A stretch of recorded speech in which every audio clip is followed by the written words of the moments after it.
Access Radio, the future of radio and podcast. No limit to what we do. Access Radio, WIAX, the future of radio and podcast. No limit to what we do.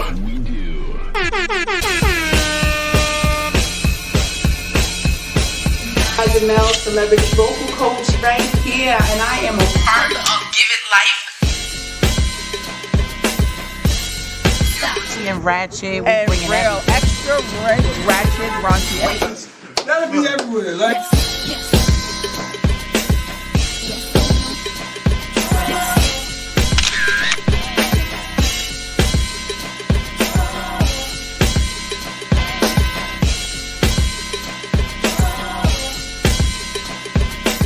Who we got coming up? Other shops is upstairs, but we down here by Hurston, man. This nigga got hit to walk off the set.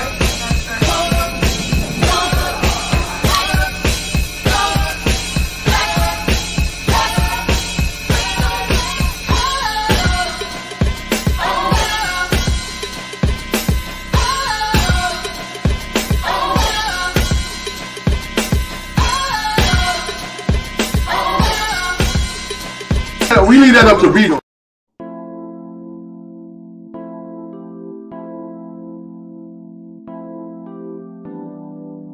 Phoenix, soul,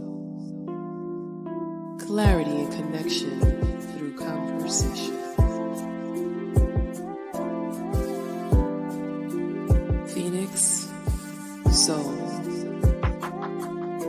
clarity and connection through conversation.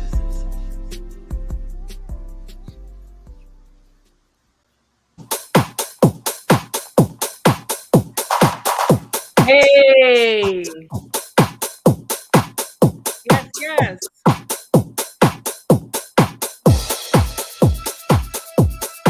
Good evening, everyone. Welcome to Phoenix Soul Podcast. I'm Hurston, and you're listening to one of the best podcast show at, I would say, Access Radio, the future of radio and broadcast. There is no limit to what we can do. I'm Hurston. You're listening to Phoenix Soul, conversation and clarity through communication and clarity through conversation. I don't know what's going on with me today, but clarity and connection. Thank you, Al. Al is like the best. Big shout out to the best engineer, my producer in the world. I produce a lot of different things, but I need producing, and want to give a big shout out to Al for that. Phoenix Soul, clarity and connection through conversation. Big shout out to TC Worldwide, TC Beats Productions, for being the entity that gave me my theme music. So if you heard that music coming in, that's my son, TC Worldwide, and be on the lookout for him because he's about to unload some really cool, crazy, fire, funky stuff that I'm sure that you all will like, and I will make sure that you all hear it, of course. So I am live and I am remote, and I don't know what's going on with my I don't know what's going on with my camera here, but I'm gonna try to stay really still because if I move, then it'll get really blurry. So let's work on it like that. Let's understand our role here. So if you wanted to call us, you could. And many people don't call us that often. They send a lot of messages, they text me. But I really want to encourage people moving forward to feel free to call us. And you can call us at 347-708-0216. That's 347. See, they even text me during the show. 708-0216. So alongside with my son creating music, my youngest son, so that son who did the music, he's 23 and he's TC and he's an artist and he also is into real estate. And he is also the tallest of my sons, but he's also like my ride or die and my rock. Both of my sons are, but I know I don't spend a lot of time talking about my oldest son. That's because my oldest son is like that incognito guy, but when he represents, he represents. So, like I said, he's dope and get ready to listen to more of his creations. But I also want to share that my youngest son turned 21 yesterday. Woo! So now I am a mother of 2 grown men. Does that mean you get kicked out? Does that mean you can't ask me for anything? No, that does not mean that. But what it does mean is that we've stood the test of time and they made it. And it's a shame that you have to say that these days. But we've been able to be successful between now and, for at least 21 years. So that doesn't mean, and that does not mean I'm going outside now that I'm going crazy because I'm empty nesting. What it does mean is that, I just feel like an extra strength of accomplishment. I know he felt a big deal, but I felt like it was a big deal too for me to be able to say that, when I give birth to somebody, they lived outside of me, for 20 something years. That's a big deal because sometimes, we don't think about it like that, but yeah, they were able to survive and keep it going for that many years. Hopefully in the next couple of shows, we'll have a doctor on to talk a little bit more about that connection, women having children, as well as other steps in women's lives. But lo and behold, I have an incredible guest with us today. Let me read a little bit about who he is. Let me just say I had an excellent time every time I go out with him. As far as meetings, we always have a wonderful time and we're always productive. So, and I think we met like about 3-4 years ago. And when we saw each other again, it just never skipped a beat. And so it was my pleasure and not even a question if I should bring Jeff Garcia on this show. So just a little bit about who he is.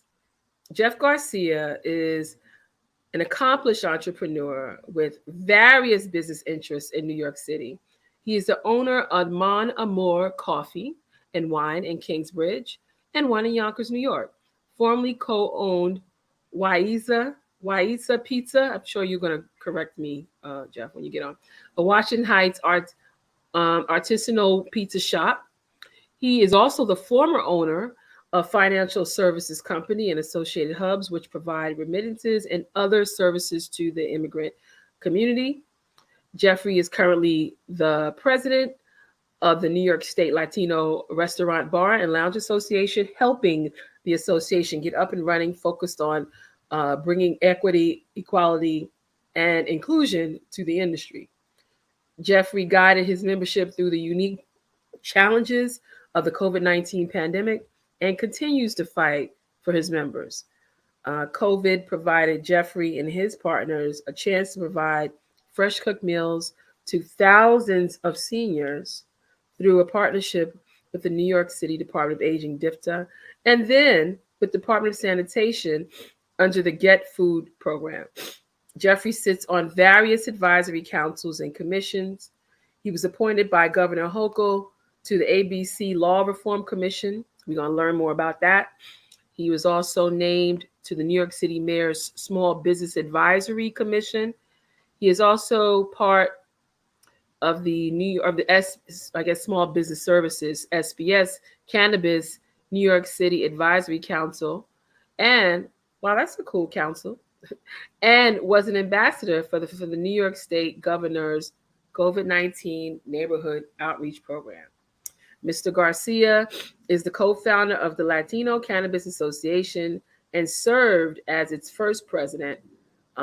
Jeffrey helped the association get up and running, focused on bringing equality and inclusion to the cannabis industry. Mr. Garcia is also retired as an NYPD first grade detective with a noteworthy career. He is married to Yahira Garcia and his 4 children, Brittany, Mia, Lourdes, and Maximiliano. Okay, so I think I've given you a little bit about how great and how dope and how fantastic Mr. Jeffrey is. But why not just bring him on so you can all meet him? Everybody, ladies and gentlemen, brothers and sisters, Jeffrey Garcia.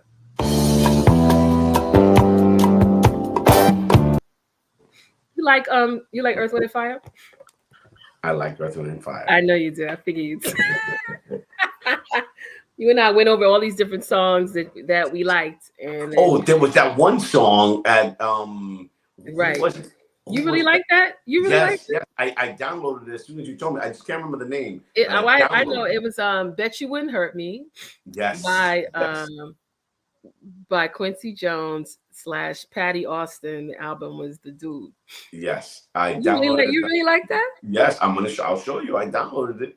Okay. The moment, and I heard it all the way home that night. Well, you needed to play a lot of music that night too, right? Yeah. I'm telling you. So Jeffrey, I mean, what a resume. Thank you for that introduction. You're so kind. I just read what you gave me, bro. I just read what you gave me. First, let me get this right. Did I pronounce your wife's name correctly? Yahira. Or Yahira. Yahira, Yahira is with the English twist. Jahida. What does she like to be called? Jahida. Jahida? Yes. Okay, that's what's up. Fire name. Tell her we said what's up, and we love someone like Jasmine, right? Something. No. Especially if it starts with Y. That's what I was about to say. Yasmin Yahida. I love that. Got it. I will let her know. Okay, that's what's up. So Jeff, we're going to take it back a little bit. Talk about, I was really impressed to see such a wide range of experiences that you have. You've served as a public servant, as well as you continue to be a servant, but in a nonprofit capacity. So that's pretty awesome. Continuously advocating for people's rights and protecting people's rights is probably something that you're not far from in understanding what to do and how to do it. So you representing all your various organizations, that must be pretty easy. Why don't you tell me a little bit about yourself and where you, your background and your upbringing, and what made you go into the NYPD? Maybe we can start off with that. Well, thank you, Yasmin, again, and really appreciate, the color you gave to my introduction. One thing is just reading, but the color and, how you've mentioned that every time we do get together, we do have a great time. And, we met a while ago, and then we kind of went our own ways for a little bit. But then when we reunited, it almost felt like that first day that we got together again, and as of late, we've seen a lot of each other. We're working on numerous things together. So, really, really happy and really appreciate you. My name is Jeffrey Garcia, born and raised in Washington Heights. I am from Dominican descent. I was raised around the area of Dykeman Street. Wow. Single mom, didn't have, a lot. My father did the best he could. He was out working, doing his thing. My mom had to deal with me and my brother, as a single mom, trying to make things happen. We were on public assistant, lived in a 1-bedroom apartment. And it was tough, and she was tough. She was very tough. I mean, it's what kept us in line. And growing up in the 70s and 80s, there's a lot of things that could have gone the other way. Yeah. I grew up with a lot of guys that went the other way that aren't here now. And all great folks, the community was awesome. Everybody, would hang out outside. But my mom knew that when that time hit, it was time to go upstairs. It was time to do homework. It was time to focus on the things that were important, right? If you wanna get ahead in life. And I appreciate it. My mom died in 2009, so young. She was diabetic. Really didn't take care of herself much in terms of diets and stuff like that. She was a school teacher, my teacher's assistant at PS 28 in Washington Heights by Columbia Presbyterian. The kids absolutely loved her there. Her peers loved her. She was really amazing. She just had that unique touch with kids, and she worked with kids with special needs. So that made her extra special, right? And then my brother went out to college. I went on to after high school. I went to college, but it just wasn't for me. And then from there, my dad was like, "Well, you're not going to go to college. He had retired to Dominican Republic, opened up a restaurant." I went, lived out there. But prior to leaving, I had taken the test to become a cop because, I saw numerous folks in my neighborhood become cops. My cousin, who was like a brother to me, always like a brother to me, became a police officer. And, I looked up to him. So I followed in those footsteps. A lot of my friends who didn't still looked up to, that path. And we would still say what's up and show a lot of love. But I went to Dominican Republic. By the time I was out there around 6 months, I got a call that, I need to come back, that they're going to start my, process. So I came back, and then obviously you don't go in right away. It takes some time. And I got into retail. I worked at the Gap on 34th Street. I opened up that store as an assistant manager in that store. And that was my retail career. It's funny, I was making more money there than when I got into the police academy. So I thought about it before I left. I was like, damn, I'm going to take like a $5,000 pay cut. But yeah. But career move wise, everyone worked on 34th Street or that Gap at least once in a while. Oh, yeah. So you opened that one up, huh? Yes, it's no longer there. It's no longer there. But that was their flagship store. Right. That store was huge. Right. I think it was 58,000 square feet. It was huge. Had 2 levels. It was amazing. And to open up that store during that time was really awesome. So I finally did get the call in 1994 and then left to the police academy. Wow. I became a transit cop. So I was in the police academy in Brooklyn, Gold Street. And that was, again, a very unique experience for me. It was amazing. I ended up graduating top 10% of my class there. So did really well and excelled. I was a assistant company sergeant, in my company. So, and that was due to my managerial skills and dealing with people. So, they put me in that position. Then I graduated the academy and I went to go work in the Bronx in District 11. That train line, working 8 at night to 4 in the morning by yourself, mostly. Then eventually had to work citywide and was all over the city in the train system. And then when at that time the police departments weren't together. There was housing, transit, and city. And then in 1995 they all merged, and it became one department. And at that time, there was a lot of opportunities that came up for us. And then I decided to go into the organized crime task force. the OCCB, which actually no longer exists. And within there, I worked buying bust and narcotics and things like that. Mhm. And during that time, there was a lot of problems around uh, the war on drugs, right? But specifically with crack, cocaine, heroin, and those specifically. And I worked in the area of the Bronx mostly, but then eventually was sent citywide to do different types of cases. And while obviously we fast forward to now and we see what the impacts of the war on drugs was, at that moment, it felt like something needed to get done because the streets were overtaken and neighborhoods were overtaken and buildings were overtaken. So, you understood that you were doing a good thing, right? There were hardworking people that went to work every day, to and from work, and really didn't want to have to deal with what they saw in their vestibules and lobbies and things like that. And again, I remember coming home from work that night and underneath my staircase on Academy Street, seeing all sorts of things happening, and obviously you're coming home, you don't want to deal with that, you just go upstairs. But the hardworking folks that are coming home from work at that time, do they really need to see that, right? Do they really need to deal with that? Do kids need to see that? So again, while we can look back now and say, how terrible it was at that time, it felt very necessary, right? Well, let me just say that you being uh, in the positions that you were in afforded the opportunities to work in communities um, where you might even have known some of the people in the neighborhood. If not, that must have been a change for you.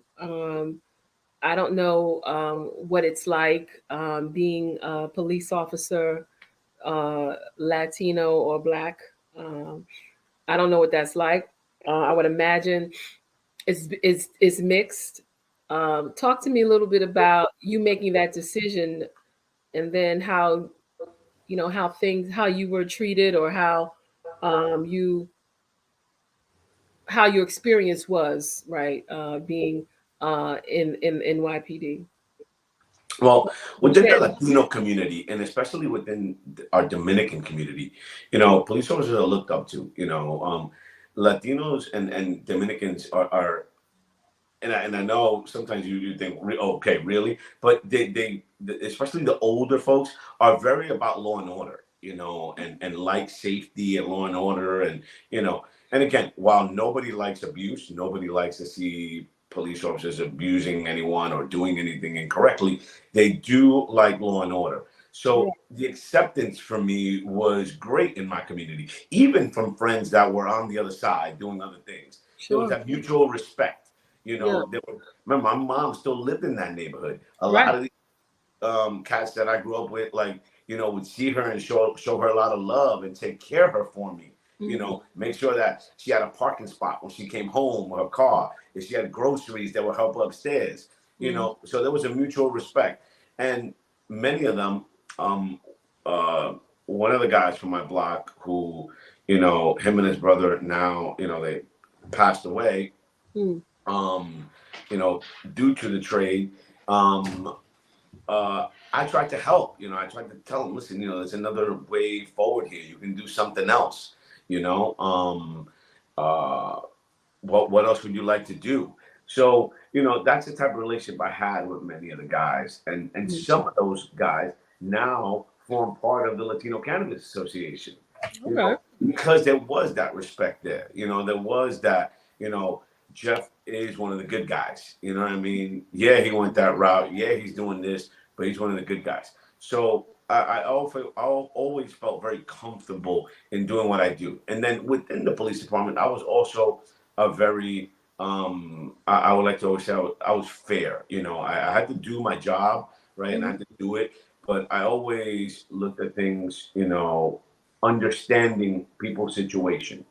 You Mhm. know, um, and I still say this to this day, like as an undercover police officer and dealing with people, there were many of times I said, wow, this guy could be my boy, like could be my friend if I wasn't in this space. You know what I mean? Like, he's a good guy who's just in a bad situation, or was put in bad situations, and now there's no alternative.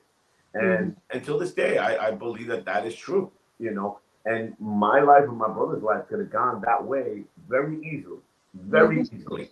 Again, if it wasn't because of my mom. Well, big shout out and happy belated Mother's Day to all of our mothers here and in paradise.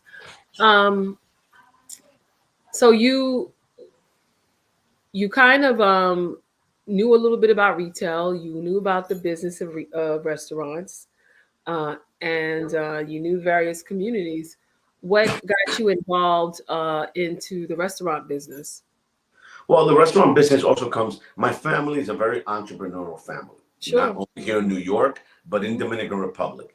Right. Very influential family, very business minded, focused family. And then that translated to here. My dad opened up his first bodega in the Bronx. He worked in bodegas and he ended up having supermarkets. So had restaurants here back in the 70s on Columbus Avenue. When Columbus Avenue was all Latinos in the 70s, that was all, Puerto Ricans and Dominicans back in the days.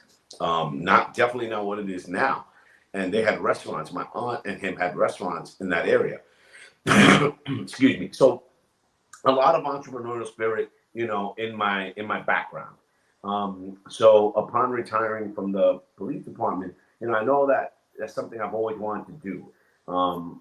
During my time in the police department, my cousin and I bought this business. It's a remittance business to basically doing remittances to Dominican Republic and all of Latin America, right, all around the world.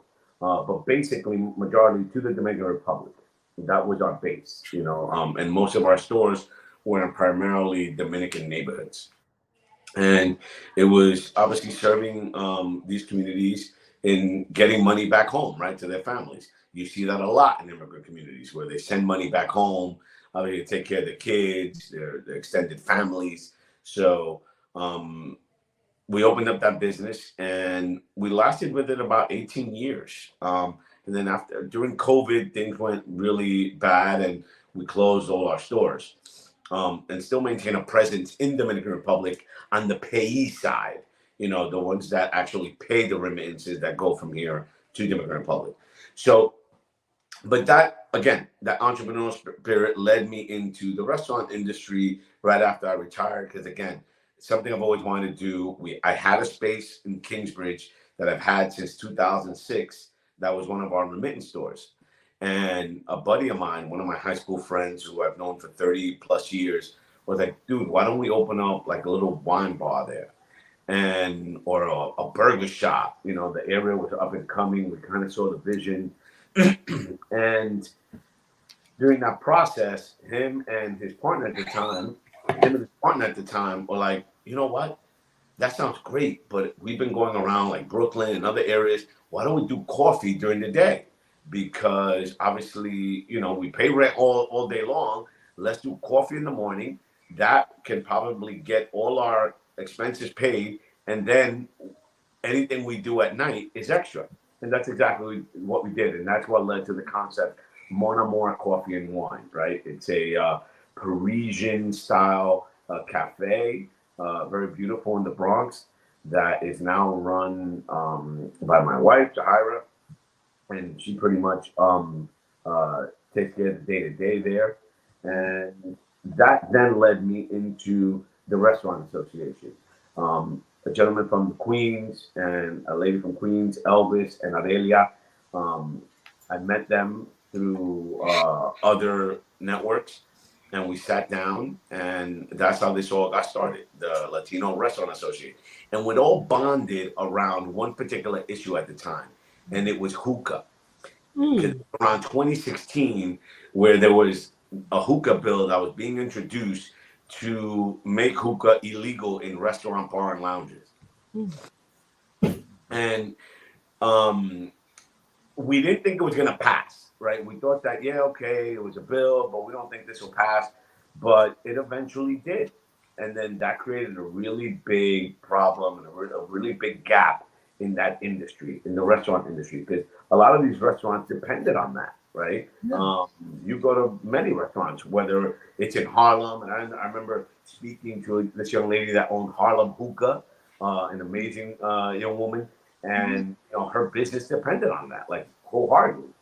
So we coalesced around that. We began the association, and it was hard. And as you know, with the cannabis, so growing an association from the ground up is very hard. It takes a lot of work, right? And a lot of doubters, people saying, "Oh yeah, what are you going to benefit from this? Oh, what are you doing? Oh yeah, what are you doing?"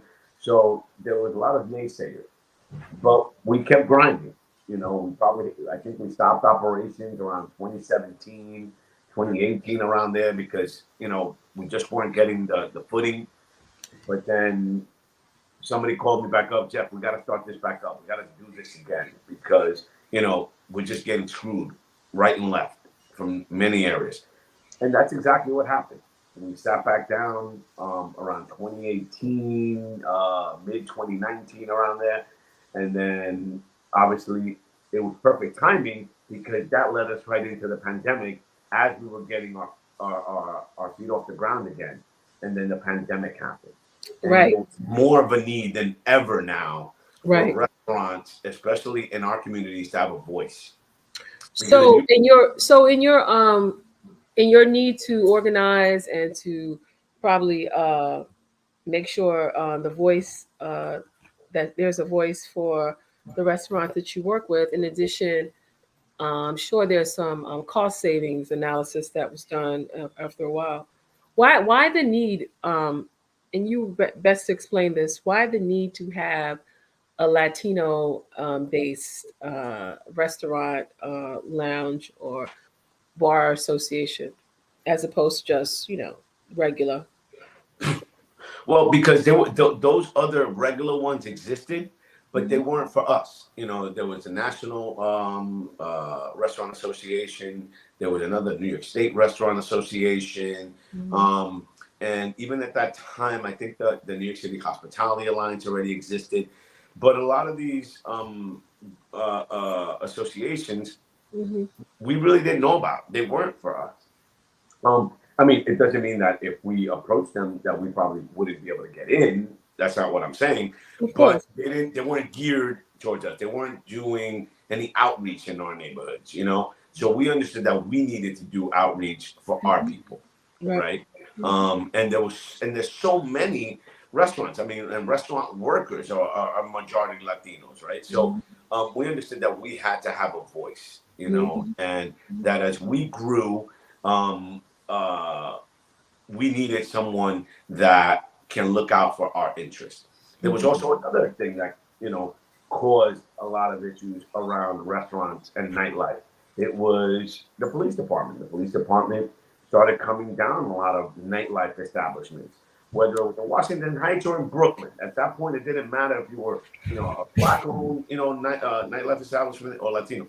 They were coming down in our neighborhoods disproportionately to other neighborhoods. And we understood that there was a need for us to have this association.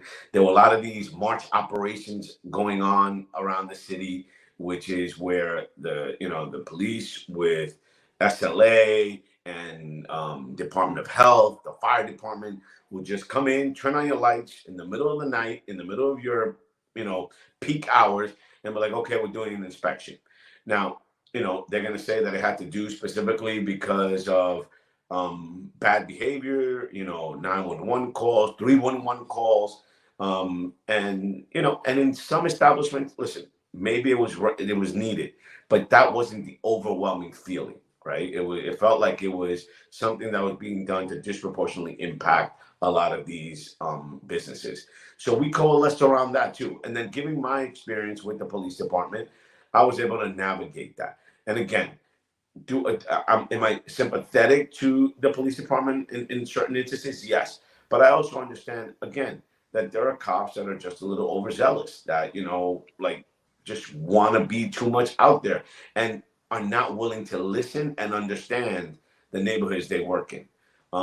So I think that we've been very What helpful role with did you play? So, what role did you play, given that you had a background in law enforcement when it came to situations such as that?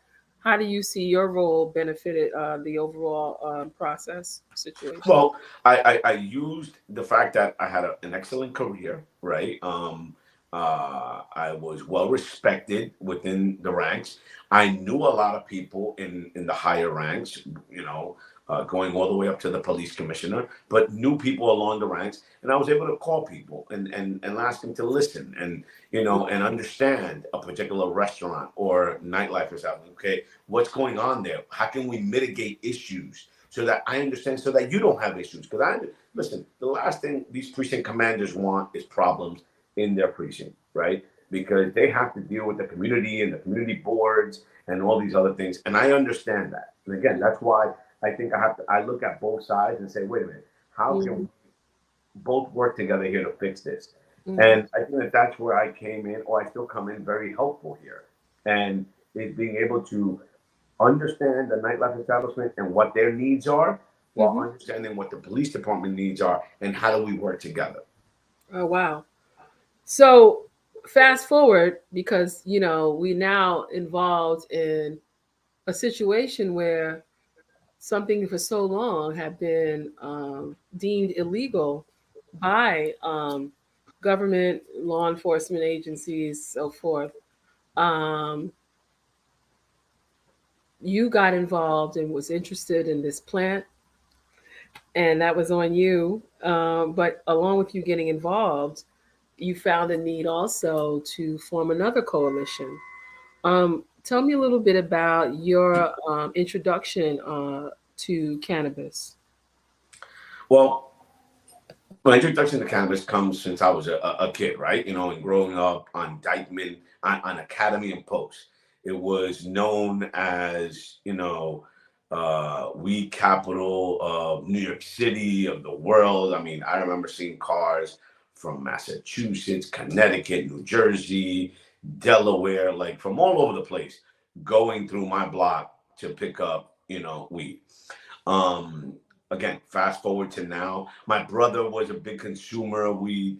Him and I had many fights throughout the years because, we'd be traveling to Vermont or any other state, and he's like, all right, I'm gonna drive with you, but I'm gonna take my weed. I'm like, no, you're not. You're not gonna drive with my car, like I ain't risking my career over this shit, because at the time it was illegal.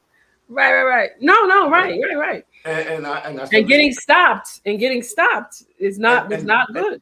Yeah, and sometimes state police or other states aren't always going to be as friendly, right? So the last thing I want is an issue, and that would have been really bad for my career, So we always got into it, and now we talk about that, and he's like, "Oh, look at you now," But the one thing I digress back to is that it was illegal at the time, right?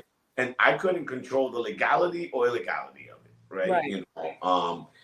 Did I understand that it was bullshit? Yes, but it was what it was, right? It was the law, right? And it was my job to do. However, there's a lot that people don't know, when it comes to cannabis. And this is something, being an undercover, being in the narcotics division at one time, like, you were frowned upon if you bought weed, as an undercover, because it looked like you were whack. Like, your job was to buy. It was a lot more difficult. The big stuff. Right? Yeah, to buy crack and heroin and cocaine than it was to buy weed. So it was kind of frowned upon. I'm not going to say it didn't happen. I'm not going to say it never happened, but it was frowned upon. Very different from, I guess, uniformed cops and people and those guys doing car stops and people smoking in a car or smelling weed and things like that. But when it came to the type of work that we did, unless it was like a large amount, it was frowned upon. It was something that they wanted you to do. They did.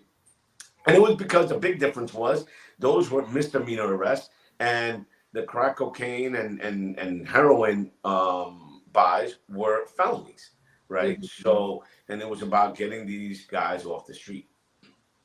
So, when I tell people that, I'm like, yeah, so why did so many people get arrested? Well, because, it wasn't that it was legal. It was just something that in that division, we didn't really focus on. Understood. So that's an interesting point when it comes to that. And another thing that I learned, and I told a lot of people about, and even though yes, we do see now with the card applicants that there are people that had convictions, but not a lot of people had like straight up marijuana convictions during those times, because a lot of those things were pled out.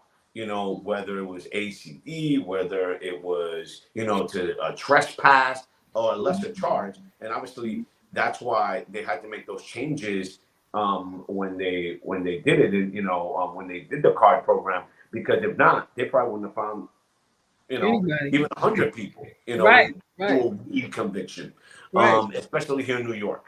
Right.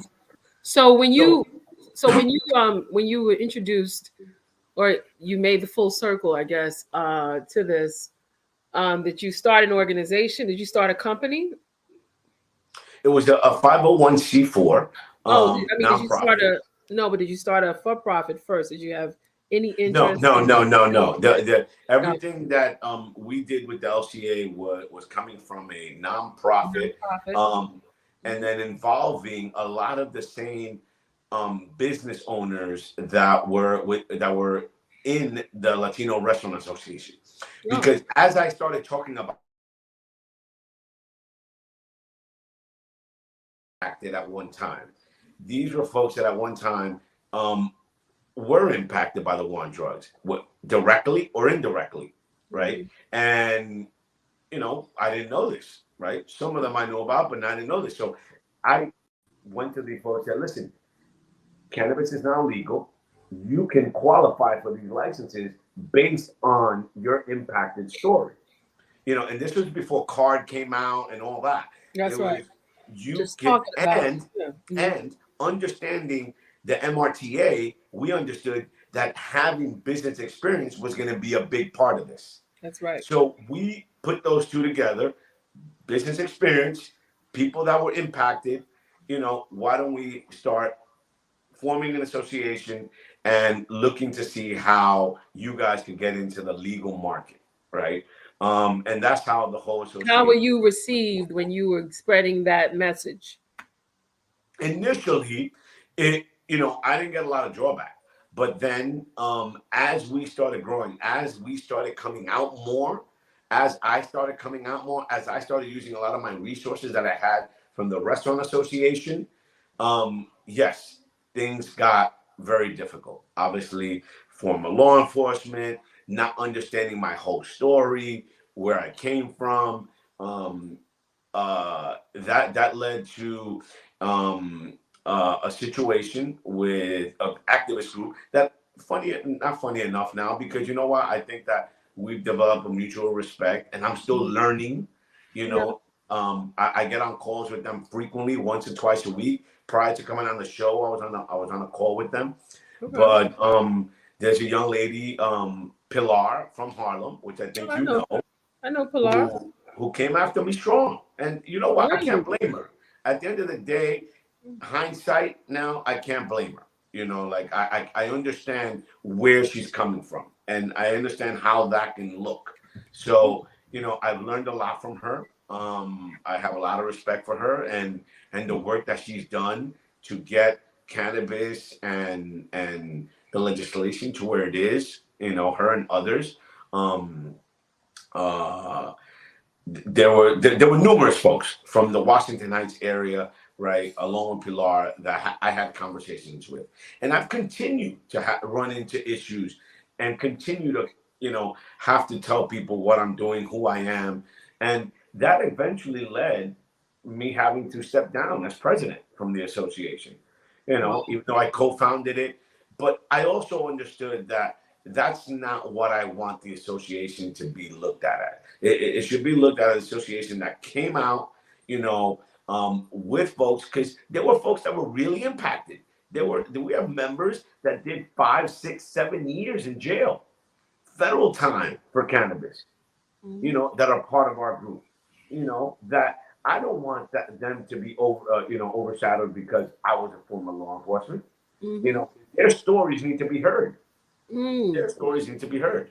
So tell us. So first of all, thank you for sharing this, and how thoughtful it was for you to let something go that you loved for the bigger picture. So thank you for that, and that should be acknowledged that you've done that. And it's not easy, as it wasn't easy for you being a police officer, and it wasn't easy for you to open up. Hell, it wasn't easy for you to open up the gap. But it wasn't. It's your journey has never been something that's been taken lightly. I'm sure even going undercover, that was a lot. And so I don't need you to come on here and make excuses. You've done it. Your story tells your story, and your story shows that you are not afraid, that you're fearless, and you'll do whatever you need to do to make sure that your community is heard, even step down. So thank you for that. Tell us a little bit about the LCA, the Latino Cannabis Association. What's your mission? Well, again, a nonprofit with numerous things in mind, right? We, again, started it because these were entrepreneurs who at one time were either impacted directly or indirectly. One of the main things that we did at the LCA is that the first core members, the first 25 core members, are going to be doing numerous things, right? As the overall licensing, because none of us qualified for the card application, none of us qualified for the conditional cultivator licenses or anything like that. So even though, again, there were people that were impacted, in some of those cases, there was a federal case. So federal was not included in this state regulation, right? Because this was about the state righting the wrong, not the federal government. Correct. So those folks right now, as we know, we are in that comment period again for the overall rules and regs to finalize. So those folks are going to be ready, hopefully in a few months, to apply for regular licenses, right? Hopefully, yeah. Hopefully, right? And as those folks get licenses, there's two things that core group is going to be doing. And our mission was about giving back to community, right? Trying to keep the money within our communities through the ancillary businesses, given the fact that, again, the majority of our members are business owners, using those resources, those architects, those lawyers, those contractors, telling them, come on board, become MWBE qualified, so that then you could use those same resources that you did in restaurants, you could translate them now into opening up cannabis stores. How, go ahead. And you don't have to touch the plant. These are all non-plant touching things that they could be doing and helping the industry and helping the community and keeping the money within our community. That's an excellent point. Keeping the money in your community. Excellent. How would you say are the skills transferable in this whole process that you're going through from the restaurant business industry to now this emerging industry? Excuse me. Well, many. And obviously, opening up a business in New York is not easy. Dealing with landlords, dealing with the city, Department of Buildings, Department of Health, Department of Sanitation, whatever it is that you have to do, all the licensing, DCWP, which is Department of Consumer and Worker Protection. There's so many layers, so many barriers that someone opening up a business in New York has to deal with. And one of the things, just to do a quick plug for our mayor, right, and the job that he's done, is that he's trying to make that process easier, right? And that's where I come in with that Business Advisory Council. That's what we're trying to do. They're trying to create a portal so that anybody opening up a business in New York has a one-stop shop portal to do that. So when it comes to cannabis and let's say a restaurant or nightlife establishment, is that nightlife establishments are also a highly regulated licensure, right? For you to get a liquor license, you need to go through a lot of the same processes that you deal with in cannabis, right? As a matter of fact, a lot of the rules and regulations and the law was born out of the ABC laws. So there's a lot of synergies there in terms of what that is like. So again, that was one of the reasons that we understood that our members would do well, can fast track themselves into licensure because of that experience and because of that already being in another regulated industry. So that's what we understood. But to digress again back about the LCA and that core membership, it's about giving back. And every licensee in the LCA, once they get their license and becomes operational and starts becoming profitable, has made a commitment to give back 1% of their net profits back to programs for their communities, whether it's for a community grants program or legal services to help people with expungements or help with folks or families who are incarcerated because of cannabis. So that's one of the commitments that the LCA is going to be doing as they get licenses and become operational. So it seems that a lot of licenses has been distributed already for card applicants, those that were formerly incarcerated, and we're seeing that happen, and I think that's a good thing. Tell us a little bit about, because everybody claims they want this to happen, but when it comes to your community, and also big shout out to Rafael Toribio he said good interview. I don't know if you know him. That's my compadre. He is a member of the LCA and also my compadre. Okay, and also Sandra.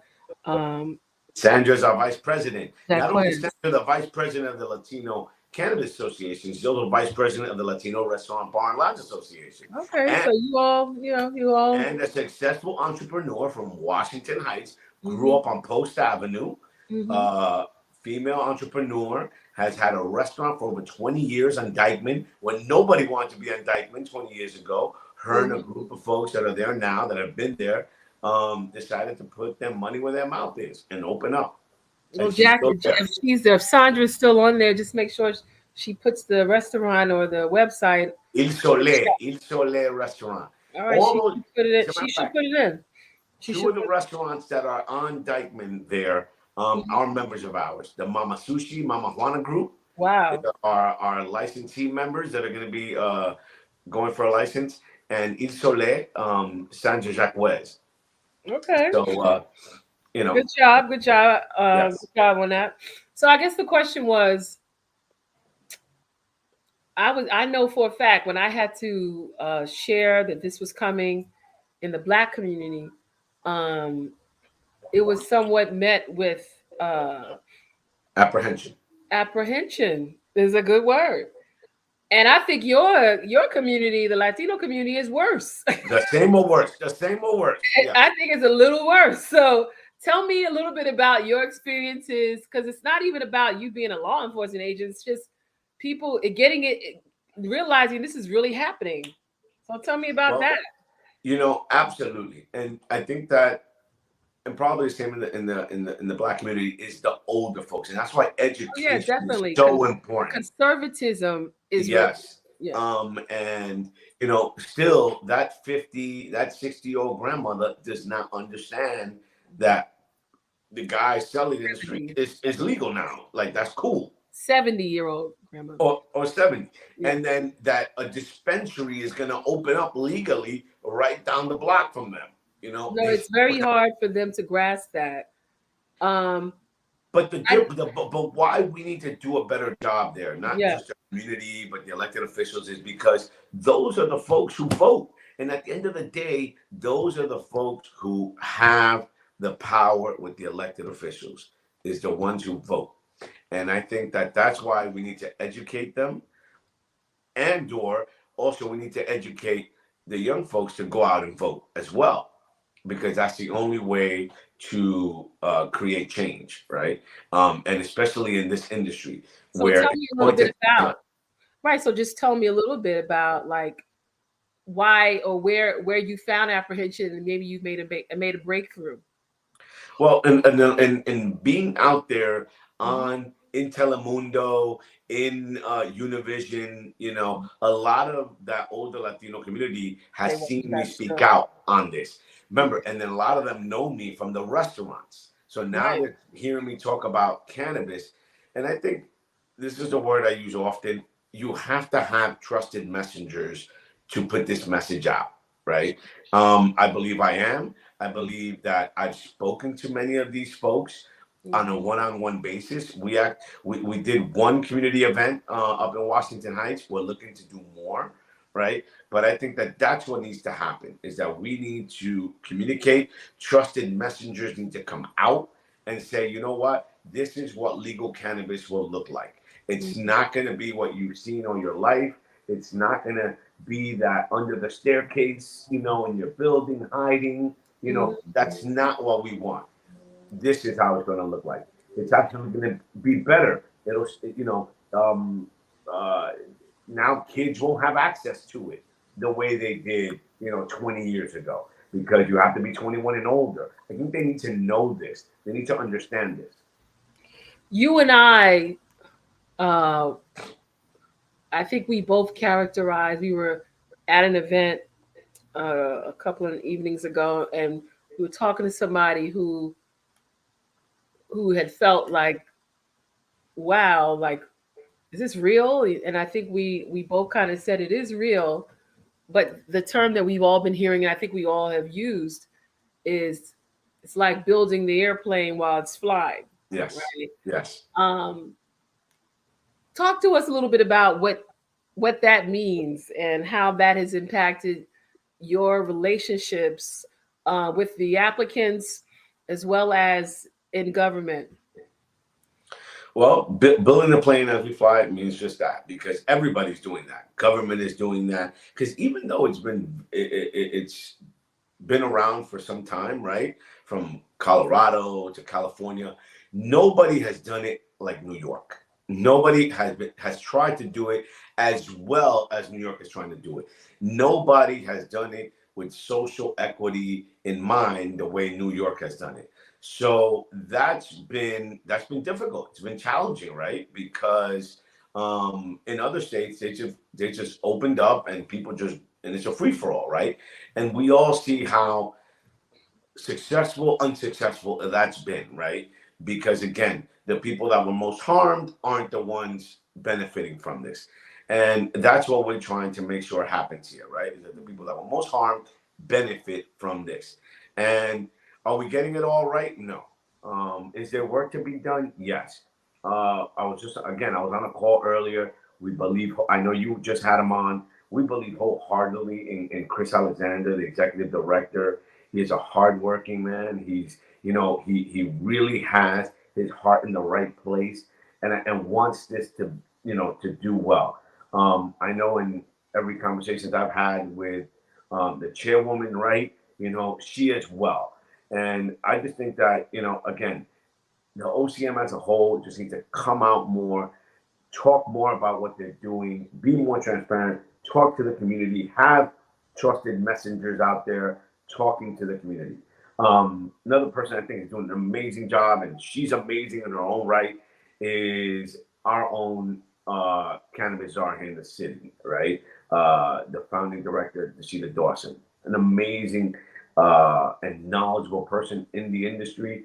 And I think she's another one that, people listen to her, and you're like, okay, I got this. All right, this is not that. It's this.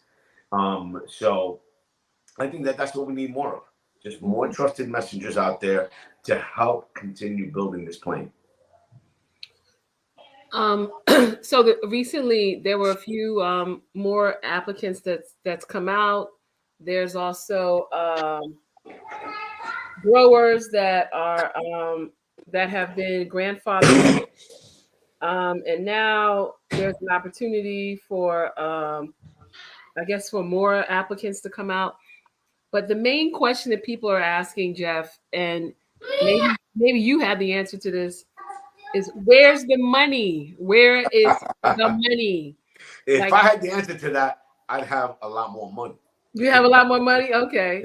Well, I know you as a business person, and then you working with small businesses, you know how critical that is. Tell us a little bit about how critical capital is going to be needed for your applicants or your members who Well, can get involved. well, again, what I'm about to say here, I hope it's not taken out of context, taken the wrong way, whether it's to the OCM. I'll give you an opportunity to explain yourself. Don't worry. Go ahead. Like, I just think they're protecting social equity so much that they're putting way too many barriers that there are going to be unintended consequences. And what is that going to be? Is that if the state doesn't get the money, and then they can't get money out there in the street because they're protecting them so much, then that's another way to not have social equity involved. Because, like I've said, once the regular applications open, white people will be able to get licenses too. Other than black and brown folks, they will be able to apply. They will be able to follow the rules and check all the boxes they need to check and get licenses too. And you know what that's going to come with? That's going to come with resources. That's going to come with financial resources. That's going to come with real estate. They're going to come prepared because all they've been doing is sitting and waiting. And because the state doesn't have the money, and they've created so many barriers of entry for people with money to come in, and even social equity people, because we know black and brown people have money too. Absolutely. But if especially the ones that was incarcerated. That too. Yeah. It could be a way to see how those folks and their money can be brought in. But now I'm talking about people in the business community. Sure. Who have money, right? Like, you have, yes, has been a successful business owner. You have a few $1 million and you want to invest in your community. Why wouldn't you be able to invest in a cultivator, a processor, a couple of dispensary guys? It doesn't mean that you're going to go and take their business away. It doesn't, because I think that that's what you have to create the guardrails, but not the barriers. The predatory process versus just real sincere business Absolutely. investment. Again, I think that you have to create the guardrails without creating barriers. Well, this is interesting. I love that analogy. And this is a paranoid industry, right? And it's paranoid all over. It's paranoid when it was illegal. It was paranoid. We was telling everybody like, no, this can't be true. Like, people did not believe us when we were saying this is going to happen. And it's paranoid now. You finally get your business and everybody wants to keep it real and maintain their business numbers, but then don't want to, don't understand in order to be successful, they're going to have to receive dollars.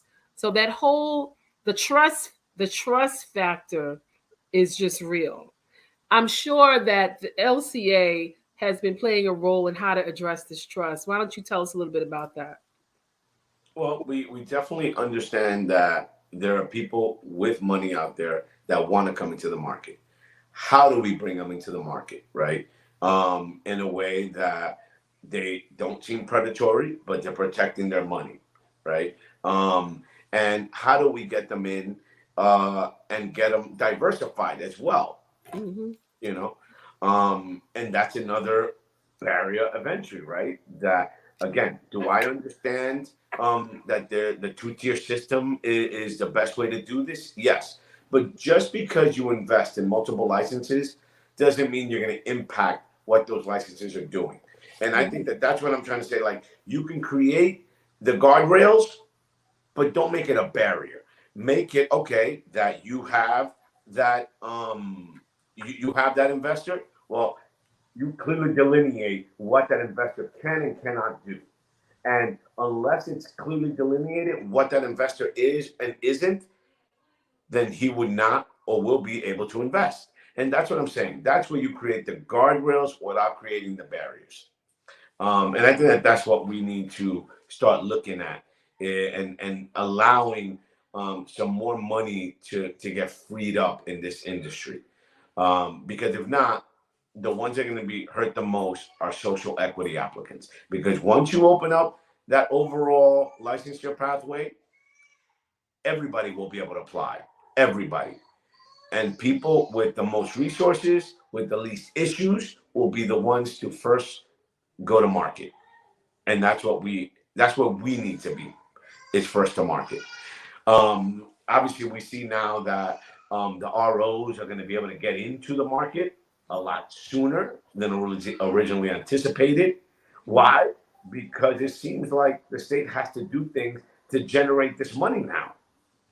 Well, you guys also got a whole bunch of of weed that's been grown that hasn't been moved unless they've been really moving. That's another issue that we're going to get into now, right? It's this bill, right? This crop bill that they need to find a fix for.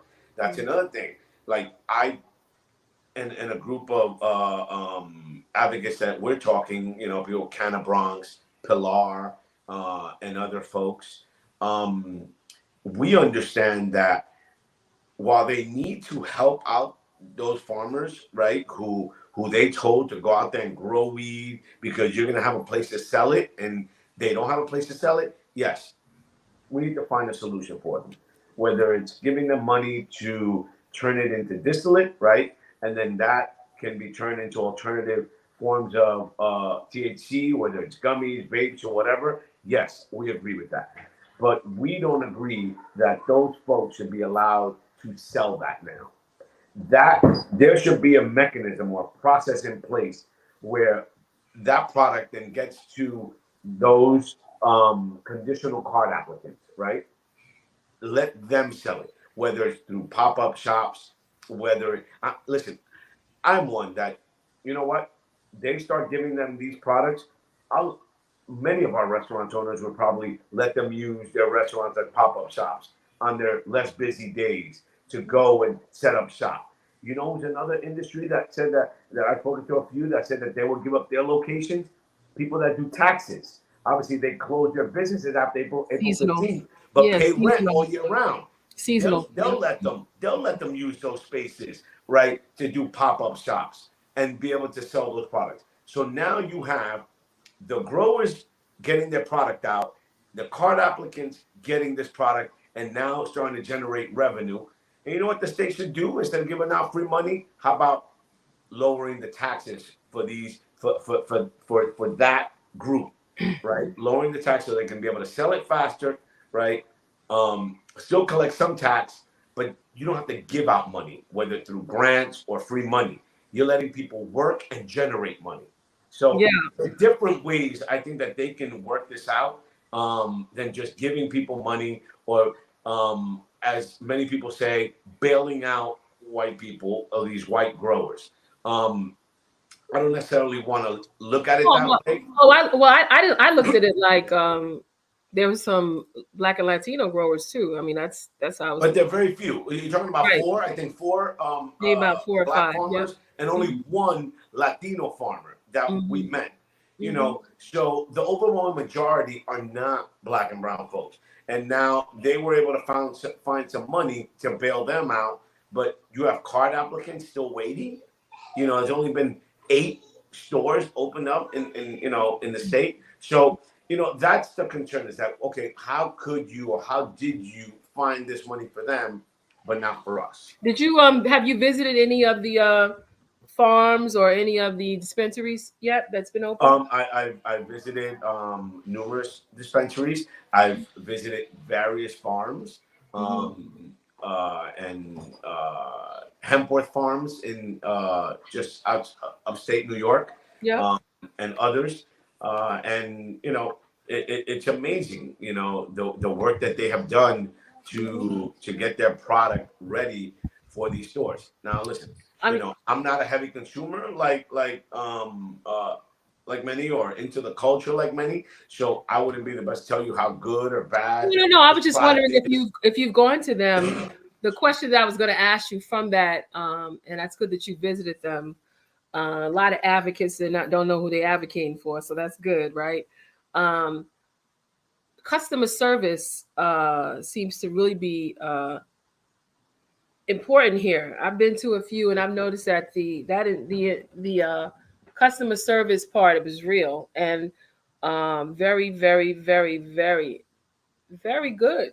Actually, I've gone to a few places, and I felt like, okay, um, they really know their product, and they're really happy to come to work every day, and they look, good to see everybody. I mean, did you find that customer service um, did well here?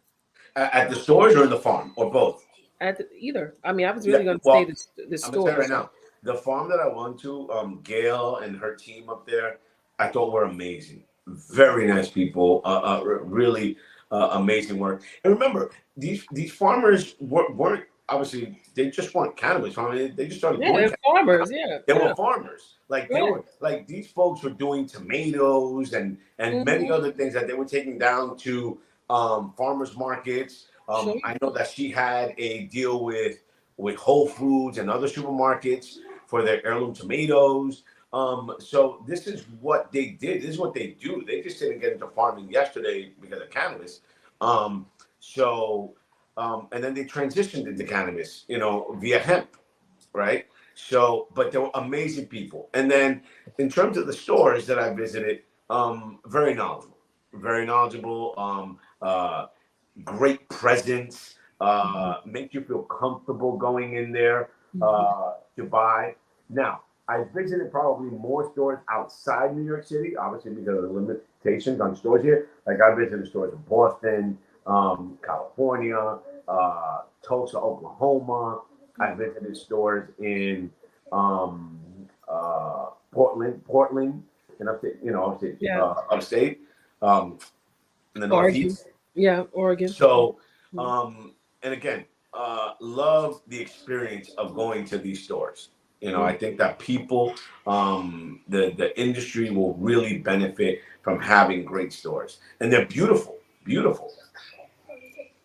Well, they are beautiful. Well, in closing, Jeff, um, And if there's now that we're one, talking about stores, real quick, Jeff. I mean, I think we can't not talk about all these illegal shops, right? And how that is going to negatively impact, especially a lot of our card applicants, if something isn't done, right? Something real meaningful with teeth. Now, again, it may sound easy for me to say this because of law enforcement, and people say that it just, it could just slide right out. But unless you do something with teeth, they're just going to keep growing and growing and growing. And I think one thing that people always say is that these weren't the legacy guys. I don't know one no, of the I don't guys know that who these I people grew are. up with just Right, go and open up a store and say, I want to. and No, they're start still selling selling it. in the street. They're still selling Yeah, in the street. So who are these folks that are doing it? right. There are people that have taken advantage of this system of non-enforcement, because it's not that it's legal, it's just non-enforcement. They've gotten adjusted to the non-enforcement of it, or as of late, right? And I think that that's unfortunate, because those are the stores that are going to most hurt the legal market. It won't be the It hurts. it won't be the delivery guys. It won't be Right, those guys are still going to have a place always. right, It's right. going to be those stores, because it's that new person that doesn't know that's going to go into one of these smoke shops thinking it's legal. You don't know what you're getting. It's not regulated, Correct. and they're not paying taxes that will eventually go back to the community. Exactly. And Pilar says that all the time, and I reference her a lot because she makes that great point. That money is not going back into these neighborhoods the way the MRTA said taxes are supposed to go back. Right, 40% of these taxes are supposed to go back to the neighborhood. That's not happening in these illegal shops. No, it doesn't happen, and I've actually seen that it doesn't follow any regulations, such as like the state liquor authority. It's very attractive. It's no enforcement. A kid can go in, So I think to your point, maybe that's the next level of advocacy, if it hasn't been already, of creating more pushback of illicit shops. But I just wanted to say, this if folks are interested in joining you, how could they do that? Or if they're interested in what does it take to be a member, or do you have meetings or whatever at LCA? Or Yeah. even at the restaurant, bar and lounge association. Well, same thing. Go to our website at the cannabis, www.latinocannabis.org. And as for the next, What is it again? www.latinocannabis.org. Mm-hmm. And for the restaurants, it's New York State Latino Restaurant Bar and Lounge Association. And again, when it comes to the cannabis, you can reach out to us there. You can become a member there.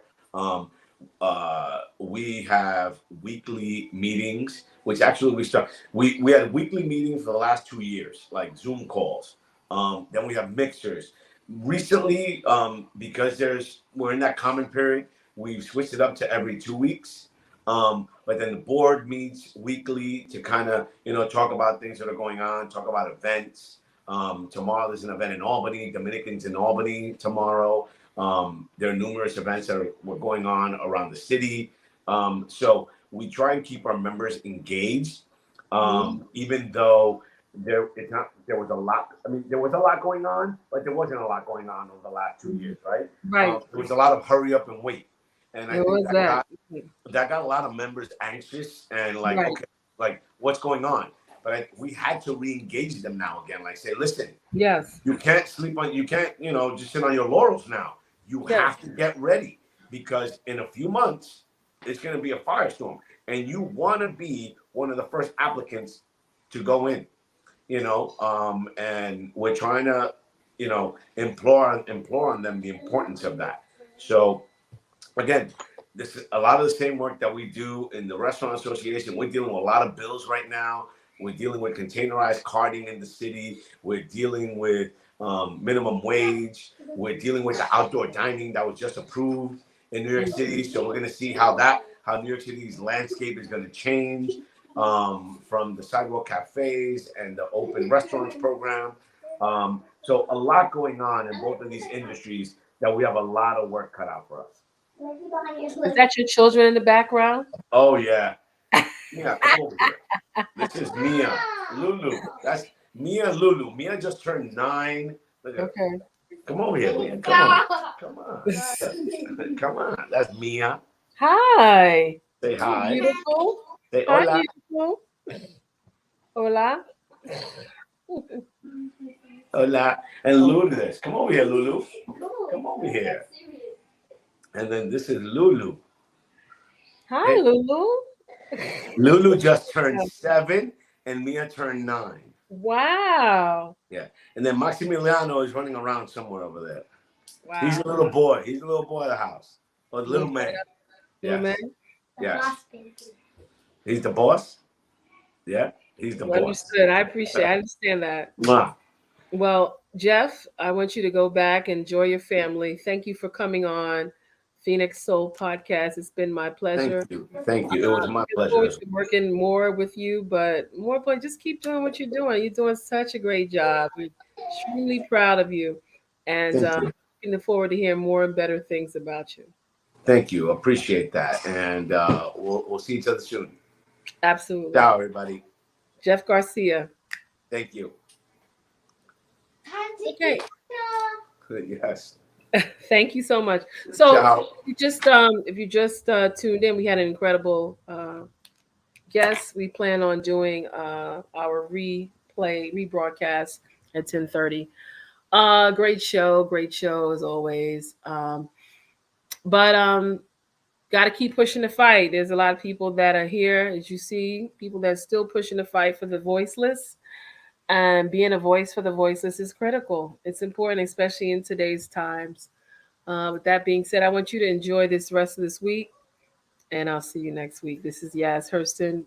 Peace out. Phoenix Soul Podcast.